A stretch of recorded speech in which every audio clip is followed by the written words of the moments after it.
మనిషికి మనశ్శాంతి ఉండడం లేదు, పాపం వలన నెమ్మది ఉండడం లేదు, పాపం వలన తృప్తి ఉండడం లేదు, పాపం వలన కుటుంబం బాగుండడం లేదు, పాపం వలన సంసార జీవితంలో ఎన్నో ఉడుదుడుకులు సమస్యలు వస్తూ ఉన్నాయి. దీనికి కారణం ఏంటంటే నువ్వు చేస్తున్న పాపమే, నువ్వు తాగుతున్న అపవిత్రమైన పదార్థాలే, నీవు తింటున్న అపవిత్రమైన పదార్థాలే.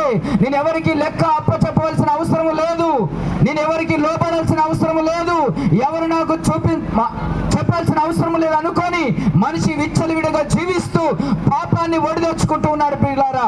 ఆ పాపము గర్భము ధరించి మరణములు కంటుంది. ఆ మరణమే నీకు శాశ్వతమైన నిత్య నరక లోకానికి తీసుకువెళ్తుంది ప్రియులారా. అయితే మీకు ఒక శుభవార్త అనగా, యేసు ప్రభు ఈ లోకానికి మానవతర లోకానికి వచ్చి మనిషిని పాపము నుండి రక్షించడానికి వచ్చిన దేవుడు.